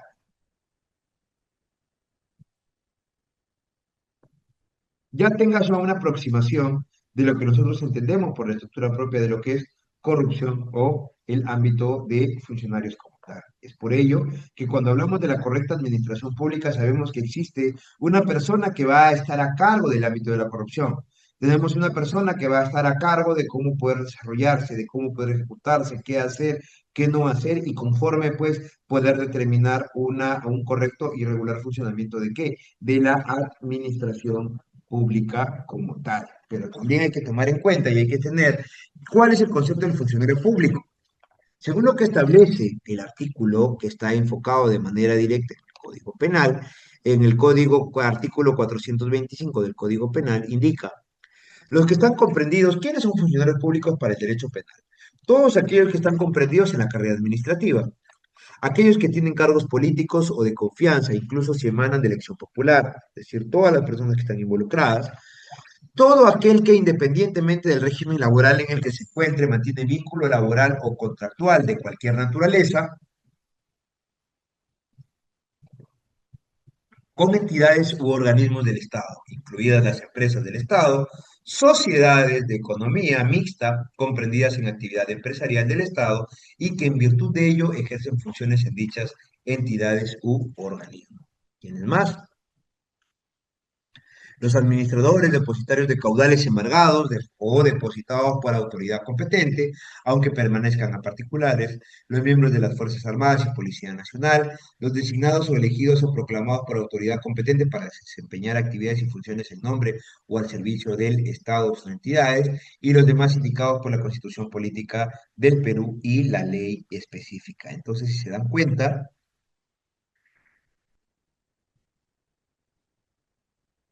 al momento de poder desarrollar, al momento de poder tomar en consideración la estructura propia del funcionario público, tenemos que saber que el funcionario público es toda persona que se encuentra involucrada, es toda persona que se encuentra establecida, es aquella persona que tenga nivel de relación con quién, nivel de relación con el Estado, es decir, que el Estado sea su empleador o que el Estado sea la persona que dote de más o de mayor o menor presupuesto para poder ejecutar o para poder ejercitar sus funciones como tal. Entonces, hay que tomar en cuenta que cuando hablamos de dichas estructuras como tales, hay que saber que el funcionario público para la entidad o el funcionario público para lo que conlleva de manera directa poder saber o poder conocer los lineamientos específicos para poder determinar el ámbito de funcionario, el único criterio que se establece o que se toma en consideración es que el funcionario público es una persona que trabaja para el Estado o que tiene cualquier tipo de vínculo con él. Y esto es interesante porque cuando hablamos de la estructura propia del funcionario público, tenemos que colocarnos en las figuras jurídicas propias del intraneus y el extraneus en el Código Penal. Porque cuando nosotros hablamos del intraneus o extraneus, estamos hablando de aquella persona que tiene los procedimientos, que tiene la calidad de funcionario público cuando es el intraneus, y el extraneus es que no tiene la condición de funcionario público, pero sin embargo es de entera y de fiel cumplimiento necesario, que se encuentre inmerso dentro de la estructura propia de la, en este caso, pues, de la función. Si es que no se encuentra dentro de la estructura propia de la función, va a conllevar que de manera directa exista una vulneración. Y al existir una vulneración, pues, como se hacía antiguamente, pues no se sanciona el empresario, sí se sanciona el servidor. Sin embargo, el funcionario, o perdón, la persona que es externa va a seguir defraudando o va a seguir haciendo los arreglos bajo la mesa para poder determinar de manera correcta que sea beneficiado con uno u otro proyecto. Entonces, eso es lo que tenemos cuando hablamos del procedimiento o cuando tomamos en consideración los lineamientos de lo que es funcionario público como tal. Ahora, vamos a entrar a analizar algunos de estos conceptos, algunos de estos, eh, por decir así, también recortes periodísticos, para poder saber qué es, cómo se desarrolla y qué se ejecuta como tal. Por ejemplo, la concusión, según el artículo 382 del Código Penal, establece que el funcionario servidor público que abusando de su cargo obliga o induce a una persona a dar o prometer indebidamente para sí o para otro un bien o un beneficio patrimonial, será reprimido con pena privativa de libertad, no mayor de dos, ni menor de, no menor de dos, ni mayor de 8 años. ¿Ok? Eso es lo que tenemos de conclusión. Concusión es aquel funcionario, servidor público que abusando de su cargo obliga o induce a una persona a dar o prometer indebidamente para sí o para otro un bien o un beneficio patrimonial. Entonces, esa sola inducción, ese solo conocimiento o conforme se establece en la normatividad, ese solo nivel, estructura que conlleva poder saber, poder conocer el ámbito de la inducción, obligación o abusando del cargo, es decir, un abuso del poder, obliga a una persona para poder hacer otra en cuanto a un beneficio personal, estamos hablando de una manera directa del delito de concusión como tal. Es por ello que las sanciones están establecidas de acuerdo a lo que establece ese cuadrito allí abajo. Los elementos típicos, cuando hablamos de elementos típicos, se puede que tener que desarrollar o se tiene que tomar en cuenta que son lineamientos o conceptos que tienen que involucrarse cuando hablo del delito, por ejemplo, de corrupción de funcionarios y más aún el delito de concusión como tal. Si hablo del delito de concusión, tengo que saber que el delito de concusión no es más que poder saber que un funcionario abusando del poder, intimidando, induciendo, obliga a otra para poder ofrecerle algo. Es decir, anda tú, ejecútalo, hazlo, pero sin embargo tú no tienes el poder de decisión. Entonces, para esta estructura, y conforme lo establece el artículo 382 nuevamente, vamos a hacer mención para que se pueda evidenciar, el funcionario servidor público que abusando de su cargo obliga o induce a una persona a dar o prometer indebidamente para sí o para otro un bien o un beneficio patrimonial, será reprimido con pena privativa de libertad, no menor de 2 ni mayor de 8 años, inhabilitación según corresponda a los incisos 1, 2 y 8 del artículo 36 y con 180 a 365 días multas para poder desarrollar ese ámbito del interés. Pero la pregunta es, ¿cómo demuestra el interés? ¿Cómo veo que ha abusado de su cargo? Que un memorándum anda hasta lo cual cosa, algo ilícito, pues no se va a ejecutar, no se va a desarrollar. Entonces, ¿cómo poder hablar? En primer término, estamos hablando de una extralimitación cuando hablamos del tema de la estructura propia del abuso del poder, porque el abuso del poder se tiene que poder desarrollar de diversas estructuras. No solamente de la teoría penal, sino que se puede desarrollar también de la estructura política, de la estructura analítica y de diversas estructuras para poder tener en consideración en cuanto a cómo, cuándo y en qué momento poder determinar el ámbito de la concusión. Y si no se llega a determinar esta inducción, esta obligación, este abuso, pues el delito, al no tener los verbos respectivos que establece el Código Penal, va a conllevar de manera directa, pues que se pueda caer el caso. Obligar a dar o prometer. Cuando hablamos de esta obligación como tal, de dar o prometer, estamos hablando ya de la estructura propia del libro de obligaciones del Código Civil. Por eso es que les dije que nosotros vamos a tomar en consideración muchas de las estructuras que están allí. Por ejemplo, si yo tomo en consideración, indico, digo, desarrollo La obligación de dar o prometer, estoy hablando ya de una coacción, estoy hablando ya estoy hablando ya sobre poder hablar y sobre todo poder ejecutar algunos lineamientos. Inducir a dar o prometer, ya estoy hablando de una persuasión, no solamente de coacción como obligar o prometer, sino inducir ya es una persuasión, un bien o beneficio que está enfocado en el ámbito patrimonial. La conclusión, tenemos por ejemplo, oficializan destitución e inhabilitación de congresista Hurtado o Michael Urtecho, ¿no? El ex Solidaridad Nacional en esos momentos, además será denunciado por delitos de concusión y enriquecimiento ilícito, ¿no? La destitución e inhabilitación por 10 años del congresista Michael Urtecho por el recorte de sueldos a sus trabajadores fue oficializado mediante una resolución legislativa publicada en el Boletín Normas Legales en el Diario Oficial El Peruano. Hechos imputados, recorte de sueldos, retención de tarjetas de crédito, reconocimiento y manejo de las claves secretas. ¿Qué estamos hablando? Estamos hablando de una persuasión o estamos hablando de una coacción que está obligando a que se pueda determinar para beneficio suyo o beneficio de terceros. Entonces, eso es en cuanto al tema de la concusión. Ahora sí entramos quizás a uno de los delitos que se enfoca más al procedimiento propio de lo que es las contrataciones con el Estado, porque hasta en su misma estructura normativa lo menciona, en su misma estructura normativa lo dice, lo desarrolla, lo ejecuta. Habla y, por ejemplo, dice la colusión. La colusión, ¿qué es la colusión? La colusión es que el funcionario o servidor público, ¿ok? Funcionario o servidor público, que interviniendo directa o indirectamente por razón de su cargo en cualesquiera de las etapas de las modalidades de adquisiciones y contratación pública de bienes, obras, servicios,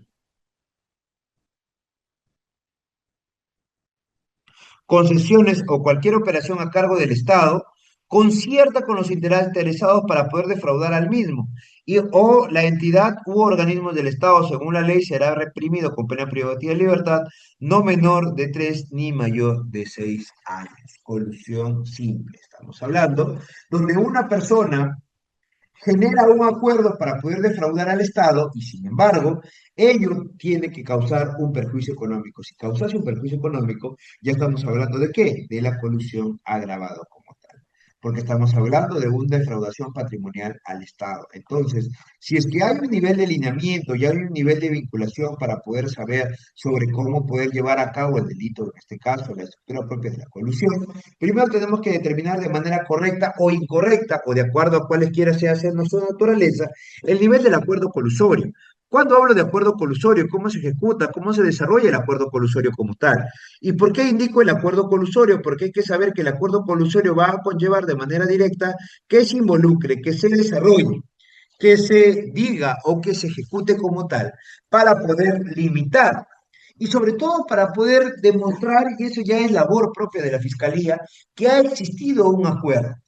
Es una labor propia, ¿por qué lo indico? Porque comúnmente este acuerdo ya se tiene que ejecutar, se tiene que desarrollar, se tiene que poder plasmar, pero ningún funcionario, ni tampoco ninguna entidad o cualquiera sea su naturaleza va a decir, voy a firmar un contrato para defraudar al Estado. Eso es ilógico.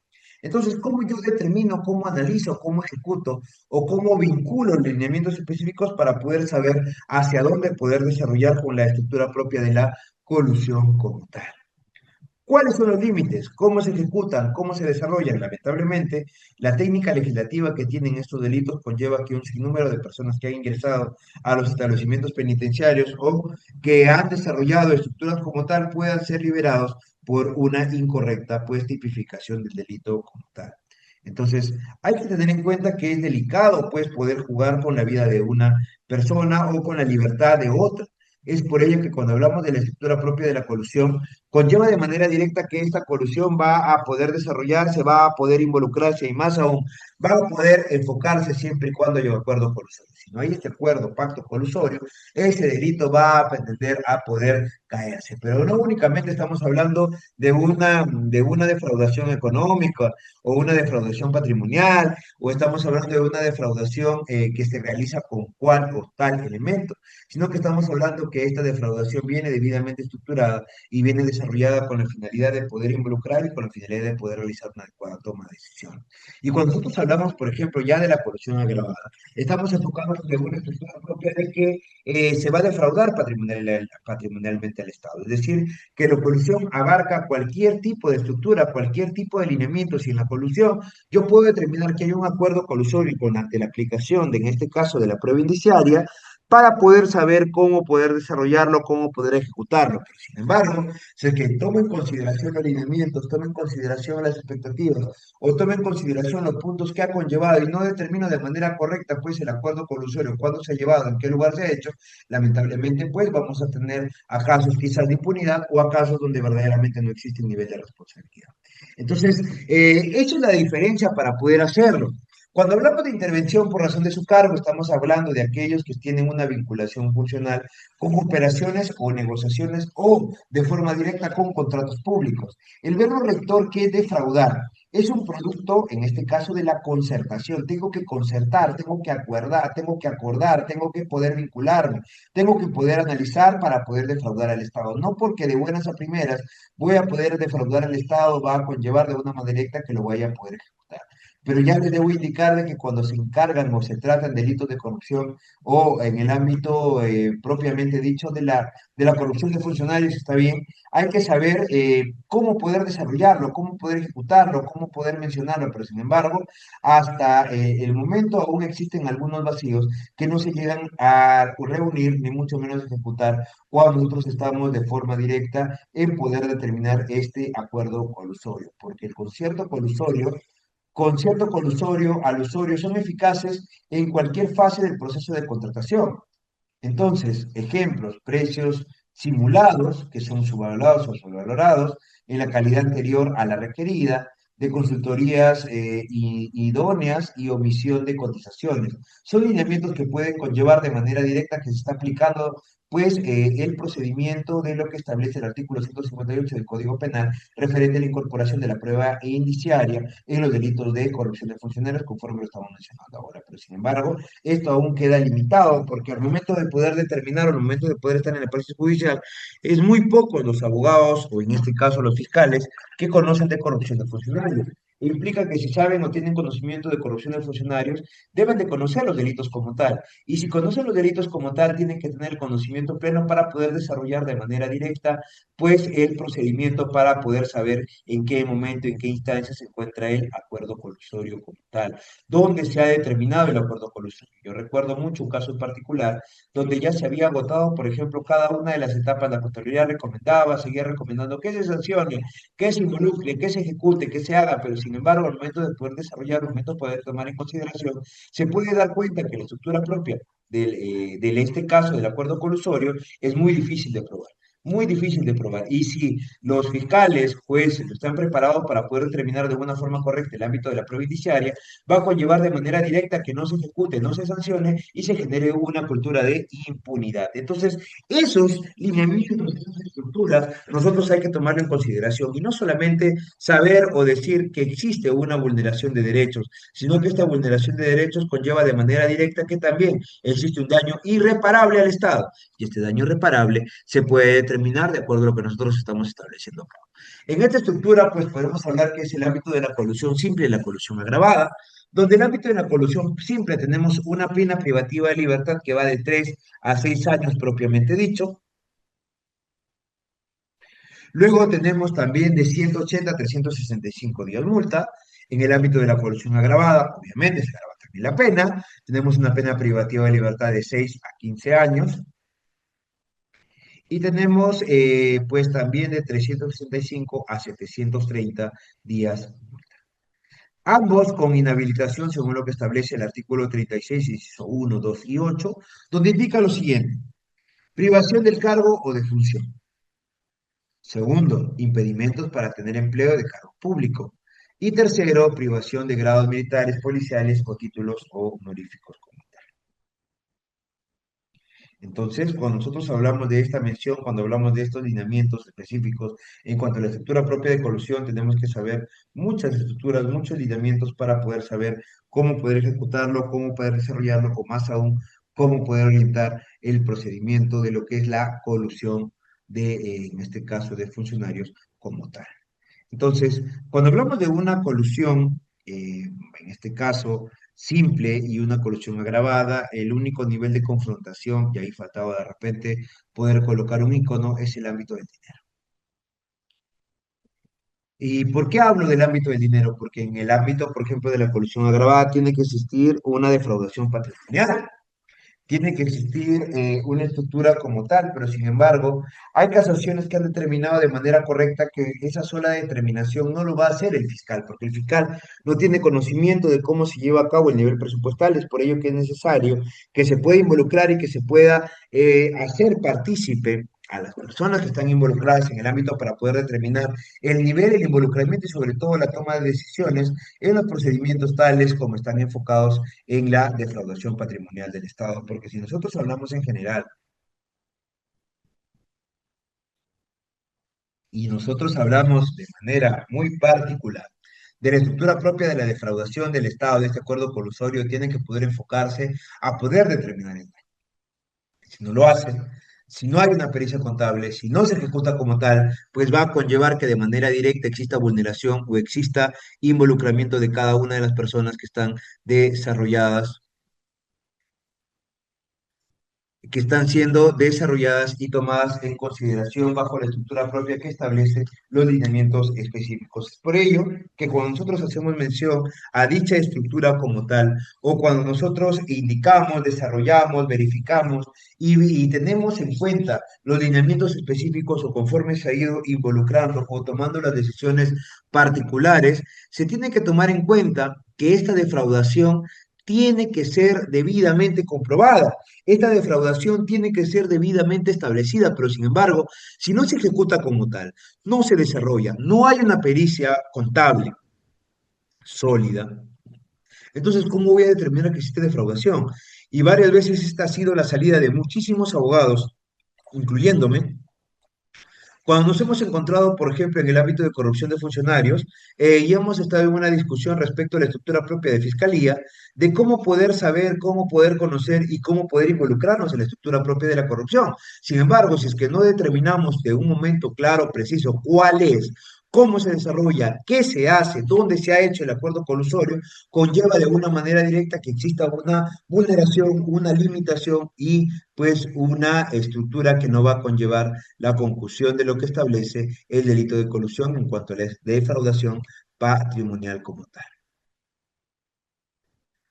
Ahí tenemos, por ejemplo, un claro ejemplo, ¿no? Que la segunda sala penal, segunda sala penal transitoria de la Corte Suprema ratificó la sentencia de 5 años de prisión contra el expresidente regional del Callao, el señor Alex Curi, por el delito de colusión desleal.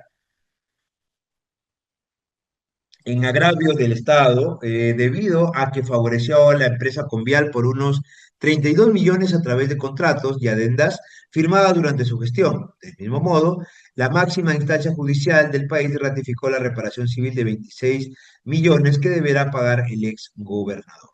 Entonces, estamos hablando de que sí hay niveles de sanción, pero estos niveles de sanción aún son limitados. Estos niveles de sanción no se ejecutan conforme se desarrollan los lineamientos específicos, ni tampoco se toma en consideración cuáles son la estructura para poder saber, para poder conocer. ¿Por qué? Porque cuando hablamos de los derechos o cuando hablamos de la estructura propia de los delitos contra la administración pública y más aún el delito de corrupción, hay que saber que estos lineamientos tienen que desarrollarse en diversos estamentos, en diversas estructuras como tal. Entonces, también hay que saber qué es la malversación de fondos. La malversación de fondos, según lo que establece la Real Academia Española, es apropiarse o destinar los caudales públicos a un uso ajeno a su función. Es decir, que si ya tengo establecido de manera directa cuánto, cómo, en qué momento poder saber o poder conocer o poder analizar el procedimiento y conforme se ido desarrollando y me indican que este presupuesto es para tal o cual lineamiento, se tiene que cumplir.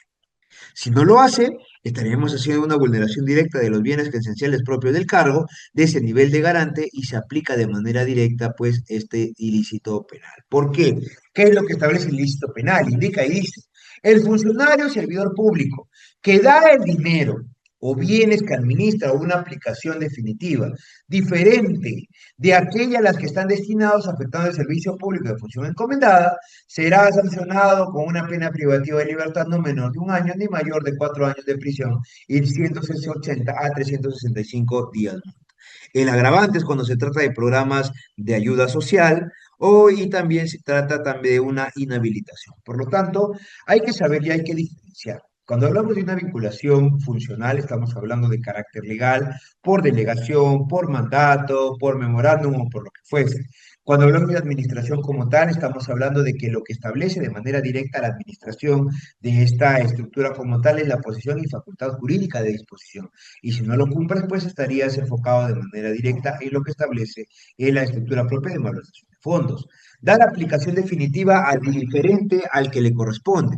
El uso de los bienes se limita al ámbito social y público. Asimismo, también invertir mal o destinar indebidamente los fondos públicos confiados a un funcionario público. Y de igual manera, asignación de partida presupuestal de los bienes a otros lineamientos como tal. Y finalmente, la imposibilidad de retorno de los bienes de partidas o de destino a cargo como tal.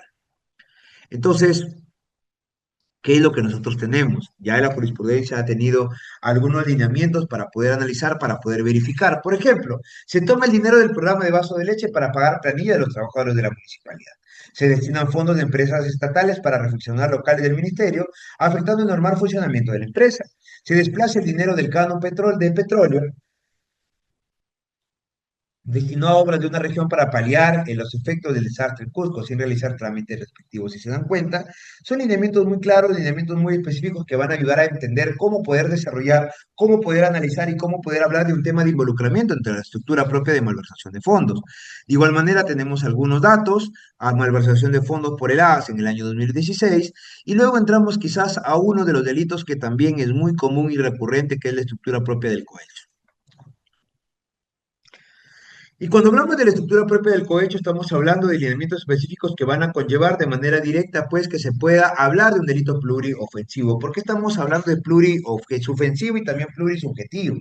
Porque toda manifestación de un acto corrupto necesariamente interesan las partes, es decir, dos o más personas, que se encargan o de poder enfocarse, de poder dirigirse al funcionario servidor público para poder generar una especie de negociación, algún tipo de pacto que pueda beneficiar así o pueda beneficiar a otros. Por eso,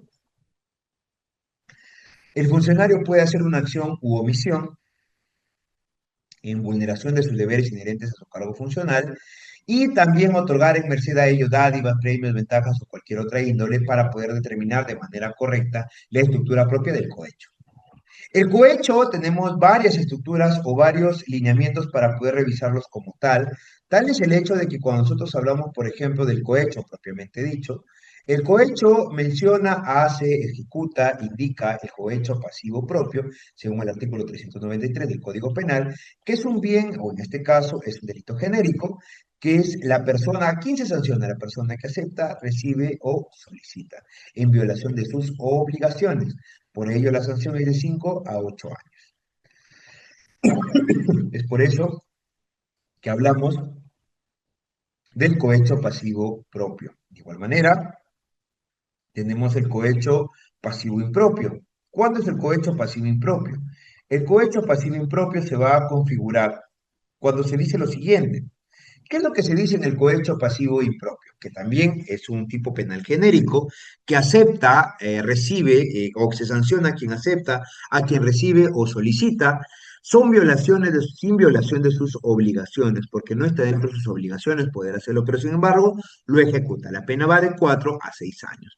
Cuando hablamos ya del cohecho como tal, del cohecho pasivo específico, que es muy recurrente, es cuando los magistrados, árbitros, miembros del tribunal administrativo, relator, etcétera, aceptan o reciben, pues va de 6 a 15 años y si solicitan va en de 6 a 15 años propiamente dicho. De igual manera, el cohecho activo genérico, que se encarga de poder ofrecer, dar o prometer en violación de sus obligaciones establecidas, pues está de 4 a 6 años y sin violación de sus obligaciones son de 3 a 5 años propiamente dicho. Cuando hablamos del cohecho activo internacional, según el artículo 397, literal A o guión A, ofrecer u otorgar o prometer, en este caso, funcionarios públicos, ya a un funcionario público extranjero, estamos hablando de 5, pues a 8 años como tal.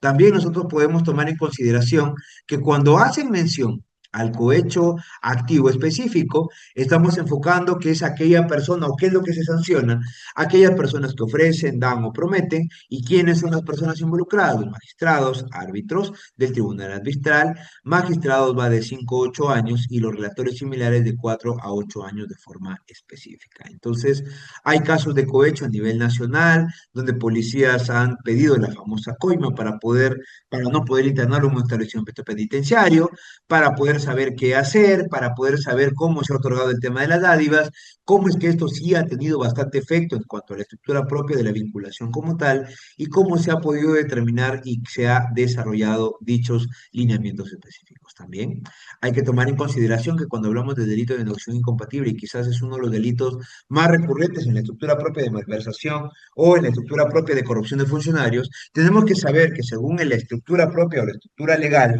o fórmula legal como tal, indica que el funcionario servidor público que indebidamente, de forma directa o indirecta o por acto simulado, se interesa en provecho propio de tercero por cualquier contrato o operación en que interviene por razón de su cargo. Entonces, será reprimido con pena privativa de libertad, no menor de cuántos años, dice, no menor de 4 ni mayor de 6 años y con una inhabilitación, de acuerdo a lo que establece el marco normativo vigente. Entonces, el delito se configura en un desdoblamiento en el actuar de la gente dentro del contexto de contrato o operación en el que interviene y actúa como funcionario representante de la administración pública y a la vez representa los intereses particulares con el cual pretende obtener provecho personal a favor de un tercero. Entonces, estamos hablando de una búsqueda inusitada del funcionario servidor público en el resultado del proceso de adquisición determinados como tal. Acá tenemos algunos, en este caso, recortes periodísticos donde se observa cómo es que se da, cómo se ejecuta, cómo se desarrolla los lineamientos como tal. ¿Ok? Ahí tenemos, por ejemplo, que en la sentencia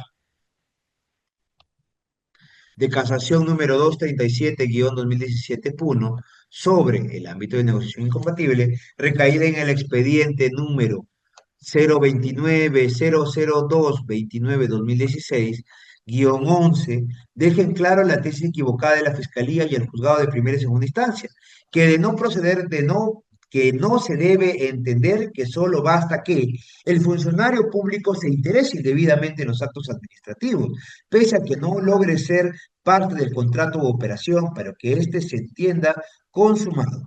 Interesarse indebidamente conlleva la gestión de actos que no corresponden con el rol de funcionario público como tal. Esta sentencia casatoria indica que se debe concebir el delito de negociación incompatible como un delito de peligro concreto y que de acuerdo con el principio de lesividad se configura esta condición a la creación de un riesgo, en este caso el resultado. Entonces, eso es lo que a grandes rasgos nos quiere indicar, nos quiere decir propiamente dicho los lineamientos propios de quién, los lineamientos propios de las casaciones en cuanto al delito de negociación incompatible. Pero sin embargo, también tenemos el ámbito de la ejecución, la ejecución contractual de administrativo del delito. El delito puede cometerse en cualesquiera de las etapas de este proceso. Sin embargo, hay algunas personas que indican que no. Pero sí, nosotros podemos decir que el delito de colusión puede darse en los actos preparatorios, en los actos de ejecución, o en los actos, perdón, en los actos preparatorios, actos de selección propiamente dichos y en los actos de ejecución. Entonces, bajo esa estructura puede darse el ámbito de la colusión ilegal. No solamente tiene que darse en la etapa de calificación, no solamente tiene que darse pues en los lineamientos específicos que conllevan la vulneración de algún tipo de estructura, sino que tiene que darse el lineamiento como tal. Cuando hablamos del bien jurídico, conforme se ha podido determinar, que el bien jurídico que protege es el normal y correcto funcionamiento de la administración pública. Entonces, la norma busca evitar cualquier tipo de omisión ajena al interés de la administración pública que pueda significar un riesgo para ella.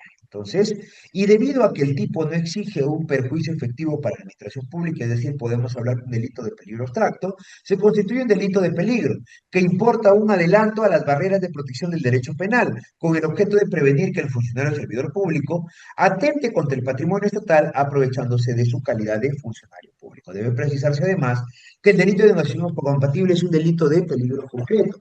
Ello significa que la acción definida en el tipo penal debe producirse una situación real y efectiva en el riesgo para el bien jurídico y el correcto funcionamiento de la administración pública como tal.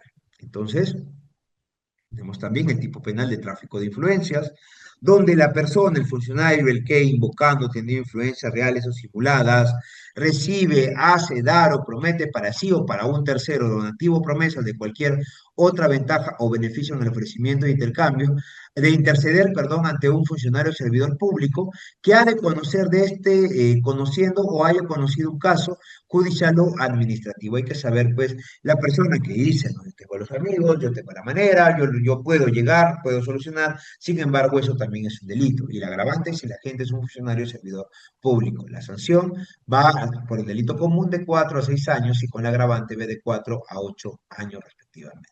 Entonces, eso es lo que tenemos en cuanto a la estructura propia del tráfico de influencias. Ahí tenemos algunos lineamientos, algunos personajes ya un poco vamos a indicarlo, eh, ya bocetos de lo mismo, porque ni caricatura puede estar enfocados. Ya estamos viendo de bocetos de algunas personas que han formado parte de nuestra administración de justicia o han formado parte de nuestra administración en general, porque ha sido presidente el señor Toledo, y tiene sin embargo varias estructuras. También hay personas que por su razón de ser y el involucramiento, la toma, cómo se desarrolla, también hay personas que han sido condenados por la estructura propia de delitos de conforme estamos desarrollando. De igual manera, pues tenemos el delito pues de enriquecimiento ilícito. Y este delito de enriquecimiento ilícito, su figura legal es muy particular. Indica que el funcionario servidor público que es abusando de su cargo incrementa ilícitamente su patrimonio respecto a sus ingresos legítimos. Entonces, estamos hablando cómo poder sancionar, cómo poder ejecutarlo. O sea, no puede tener un límite, no puede tener un nivel de vinculación, un nivel de desarrollo, un nivel de involucramiento para poder saber si es que efectivamente se ha desarrollado, se ha enfocado o se ha garantizado de manera correcta o incorrecta los lineamientos específicos de lo que conlleva el ámbito de la corrupción, en este caso, o el ámbito de la corrupción como tal, o el ámbito de enriquecimiento ilícito. O sea, hay lineamientos y delitos de peligro abstracto que conlleva que de manera directa no se pueda desarrollar, no se puede ejecutar, no se puede involucrar ni tampoco puede estar inmerso en un ámbito de un enriquecimiento como tal. Es por ello que se tiene que analizar este delito con pinzas, porque una persona común, profesional, que está involucrada en la toma de decisiones, tiene que conllevar que se tiene que garantizar de manera correcta y que se tiene que también viabilizar y que se tiene que efectivizar cómo poder desarrollarlo. Pero sin embargo, cuando nos encontramos en este estamento, en este alineamiento, el enriquecimiento ilícito ya suena como una suerte muy sensacionalista al momento de poder determinar de manera correcta la especial sanción. Ya hemos tenido ya casos donde han sido sancionados, por ejemplo, 16 años contra el exalcalde Carlos Burgos. Tenemos también el ámbito de la prescripción para poder hablar brevemente. La prescripción de delitos contra la administración pública, según el artículo 80 del Código Penal, la acción penal prescribe en un tiempo igual al máximo de la pena, fijada por la ley por el delito y si es privativa de libertad con un plazo ordinario. En ese mismo orden, el artículo 83 dice que, sin embargo, la acción penal también prescribe en todo caso cuando el tiempo transcurrido sobrepasa una mitad del plazo ordinario de prescripción. Estamos hablando del plazo extraordinario. El delito del artículo 80 también nos indica que en caso de delitos de corrupción de funcionarios, o servidores públicos contra el patrimonio del Estado, otorgándose organismos sostenidos en este o cometidos como integrantes de organizaciones criminales, el plazo de prescripción se duplica como tal. ¿Qué caso estamos hablando? Colusión, peculado, malversación, enriquecimiento ilícitos. ¿Cuáles son los impedimentos para poder ejercer la función pública?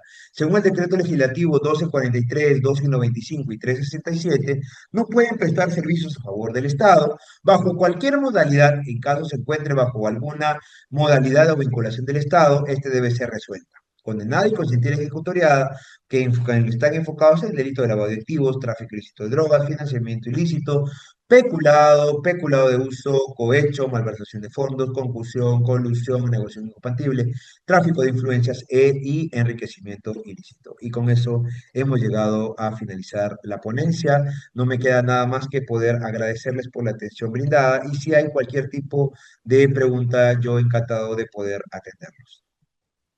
Muchas gracias, Magíster Gesell Méndez, por su excelente ponencia. Ahora pasamos a una breve ronda de preguntas que me han escrito acá por interno. Comenzamos con nuestro colega Juan Carlos. Nos pregunta, ¿cómo debe probar la Fiscalía la creación de este riesgo real para el correcto funcionamiento de la administración pública sin que exista un perjuicio patrimonial efectivo? Bien, en realidad, esta estructura es algo muy particular cuando hablamos en el ámbito de la fiscalía, porque la fiscalía es el principal ente, es el ente acusador, es el ente que persigue y que está atrás de la estructura propia de delito. Sin embargo, cuando no se, por ejemplo, en el delito de colusión, que en simple, donde no hay una estructura propia económica para poder determinarlo y para poder saber en qué momento, en qué lineamiento poder hablar de este acuerdo colusorio, tienen que utilizar la prueba indiciaria, por ejemplo. ¿Por qué en un mes tienes más ingresos que en el mes anterior? ¿Por qué te has comprado una casa? ¿Por qué hay un carro de por medio? ¿Por qué hay un nivel de involucramiento? ¿Por qué hay una toma de decisión? Entonces, cada uno de esos elementos subyacentes tiene que establecerse de acuerdo a lo que establece el artículo 158 del Código Penal, perdón, del Código Procesal Penal. ¿Para qué? Para poder saber que cómo vamos a valorar el ámbito de la prueba. Tal es el hecho que indica, por ejemplo, que la prueba por indicio se requiere de tres requisitos. El primero, que el indicio esté probado.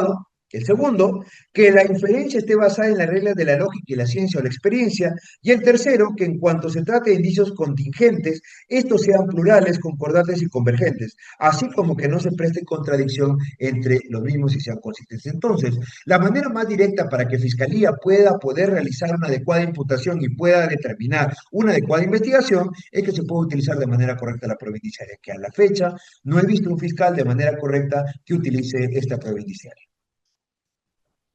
Nuestra colega Kiara Torres por interno me pregunta, ¿cuáles son los criterios probatorios clave para determinar que hubo un acuerdo ilícito en la etapa preparatorias antes de que se ejecute el gasto?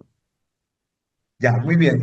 Mira, cuando nosotros hablamos, por ejemplo, de la actividad preparatoria o los actos preparatorios como tal, hay que tener en cuenta que lo primero que se tiene que determinar es poder hacer una valoración de forma distinta y eso ya queda a criterio de fiscalía. Supongamos, y vamos a poner un supuesto, si hay una sobrevaloración, uno, punto uno, en el tema del estudio de mercado se va a determinar el tema de este acuerdo colusorio porque están beneficiando a una persona. Dos, cuando hay el tema de un direccionamiento en las bases, donde, por ejemplo, y eso es muy común, y para poder tener solamente una característica y un ejemplo básico, si yo coloco todas las características de una Toyota Hilux y solamente quito el título de Toyota Hilux, ¿quién va a cumplir? Solamente las personas que tengan Toyota Hilux. Entonces ahí estás viendo que hay también un favorecimiento porque hay unas especificaciones técnicas o un direccionamiento de las bases. También estamos hablando de la estructura propia del involucramiento, de la manera de cómo las personas están negociando, de cómo están llegando y de cómo están insistiendo para que se lleve a cabo el ámbito de una contratación a tal o cual proveedor. Si se dan cuenta, todas estas estructuras previas y preparatorias son muy importantes para poder determinarlo y sin embargo, con estos tres ejemplos que les he podido dar o tres lineamientos, se puede determinar de una manera directa pues el acuerdo colusorio y aplicar de igual manera la prueba indiciaria para que se pueda determinar de manera directa la responsabilidad. Como tercera y última pregunta, nuestro colega Jaime Chiroque nos pregunta, doctor, ¿cómo afecta la percepción de corrupción de la ciudadanía sabiendo que el 86% indica que perjudica su vida cotidiana en la determinación de la lesividad de una conducta penal? En realidad, la percepción de la ciudadanía es penoso poder saber que nuestros ciudadanos peruanos sabemos que estamos inmersos al lado de la corrupción. Pero sin embargo es un hecho palpable, un hecho que nosotros día a día lo estamos observando. Sin embargo, si nosotros hablamos en cuanto a la estructura penal, tenemos que saber de que existen delitos que son más coyunturales que otros. Hay delitos que por ser públicos van a ser mucho más cuestionados o van a ser mejor analizados. Sin embargo, hay delitos que duermen el sueño de los justos, que cuando hablamos de corrupción de funcionarios y vamos a un ámbito ya de estructuras como tales, observamos que la mala praxis jurídica hace que los delitos se vayan aumentando en el tiempo y conlleva de alguna manera directa que estos delitos puedan prescribirse y de igual manera no se cumpla con la finalidad del mismo. Entonces, si nosotros hablamos de esta percepción de cómo afecta, afecta en un nivel primordial en la estructura propia para poder determinar y poder corroborar de manera directa cómo, cuándo y en qué momento saber la estructura propia de los delitos de corrupción de funcionarios. Ya con esta ronda de preguntas damos por concluida la sesión. Una vez más agradecemos a nuestros participantes y colegas que nos escribieron por interno sus dudas y una vez más expresamos un reconocimiento al doctor por por su ponencia en esta ocasión. Una última palabra antes de cerrar la sesión, doctor. Claro que sí, una vez más agradecer a Juris.p, Derecho a un Clic, por esta iniciativa que tiene constantemente para poder desarrollar cursos de capacitación y sobre todo para tener un nivel de involucramiento con cada una de las personas y cada una de las entidades también con las cuales está participando y sobre todo por contar con profesionales que estamos inmersos en la estructura propia y en la capacitación, porque para poder desarrollar dichos lineamientos tenemos que tener no solamente la capacitación y especialización, sino también el ámbito de la experiencia. Es por ello que quiero agradecer a Juris.p por haberme invitado una vez más a este dictado, a este ciclo de conferencias que están inmersas dentro del diplomado de contratación pública, para poder compartir con ustedes un poco la experiencia y más aún también para poder debatir en cuanto al tema del conocimiento. Les agradezco a todos, me despido y bueno, espero vernos en otra oportunidad. Muchísimas gracias y muy buenas noches. Muchas gracias. Buenas noches, colegas. Buenas noches.